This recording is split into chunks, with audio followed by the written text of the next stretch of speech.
Buenos dias, guys. ¿Cómo estás? This is the first episode of ZHC, the Zombie History Channel. And today we'll be discussing Nacht der Untoten and the layout and training strategies. Now this map, by all means, is probably one of the simplest map designs out of all of them. It's short, sweet, to the point.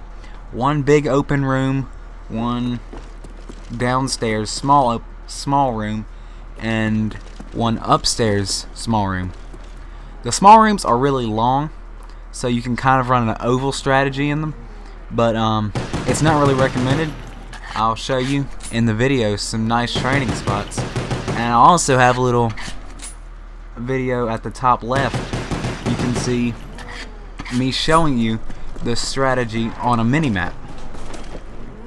So basically, for the first train strategy, you'll see here, the first train strategy, you know, this one's been invented or maybe just discovered by several guys. You know, a lot of the big guys run this one, but you go upstairs and down to here. You don't open the help door, and what you do is you start your rounds leading down, and I'm running low here. Form a strategy like that.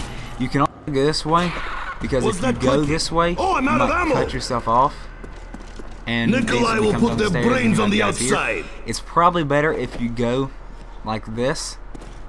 That way, you know, at least you have a way out if you have to. One of the second ones is a camping spot, and what I'm pointing at right now is actually upstairs. Alright, so bear with me, you have to pretend like it's upstairs. I'll show you in the video where it's at. But this spot upstairs where the grenades are is an extremely good camping spot.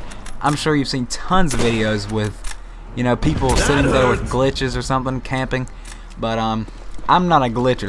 That's not what I do. I give you the straight facts, man, the good gameplay, and that's why I'm here. Another strategy, and me and my friend did this one, is have a guy down here in the downstairs to rebuild this barrier, the wall barrier, which is right here, sorry, and this barrier, and what he does that, and you run a strategy. And this one's really good, it's really effective, but if this guy doesn't have a good gun to help bail you out in case it doubles, because they'll double, and as long as you can keep them from going after him, you'll be fine. Which usually, if he moves back and forth like this, so when you're rounding the corner he just moves over, the guy will keep going after you. But that's a really good strategy. It'll get you a good ways, but this one I think is the most commonly used, and one guy got to like round 200 or some on this map without any, you know, there's no perks in the old World of War, so he couldn't have any mule kick or anything in case he ran out of ammo. He just kept hitting wall guns and getting his ammo, and that's all he needed.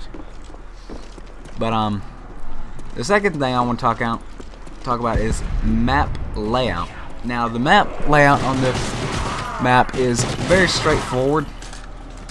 It's a basic L shape, which, if you look at a lot of the maps, they're more, you can imagine as a star, and the very center is the main buildings in your map, and the corners of the star is like your outside sections, or like on Shino Numa, there's, you know, buildings out.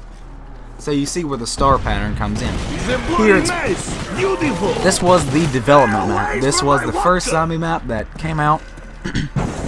This is what started the entire craze for zombies. Probably started the zombie movie thing. Lord knows where that came from. But this was their original development map.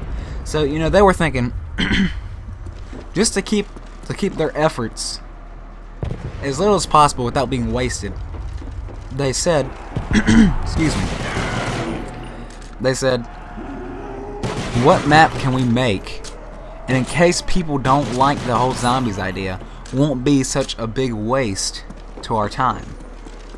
And this was an amazing map for a development map.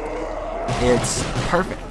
I mean, if you think about this map, the layout is amazing. It is incredible. The thing is people piggyback, you know, the no perk side of it, so they always go on the negative of it, and they, you know, no, there's not any perks, but there's a reason that there's not any perks. Ah, you dirty demons! I think the main reason is because it gives you a challenge. And Lord help us if we have a challenge in Call of Duty anymore. Like in multiplayer, people always get mad. That gun's overpowered. Why do you think they made it overpowered? There's several guns overpowered. They gave you a challenge. You have the choice to use that gun too.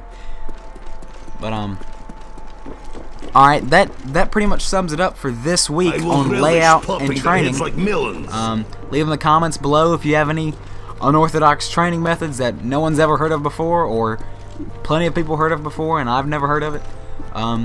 You know, give us some suggestions and all kinds of good stuff. Guys, thank you so much. This is the end of ZHC number 1. Alright, thanks guys. I eat your souls, Hellspawn!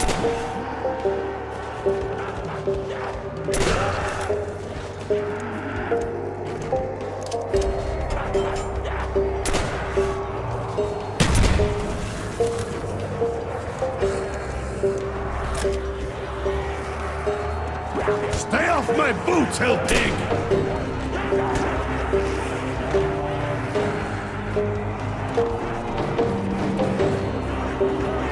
For the revolution!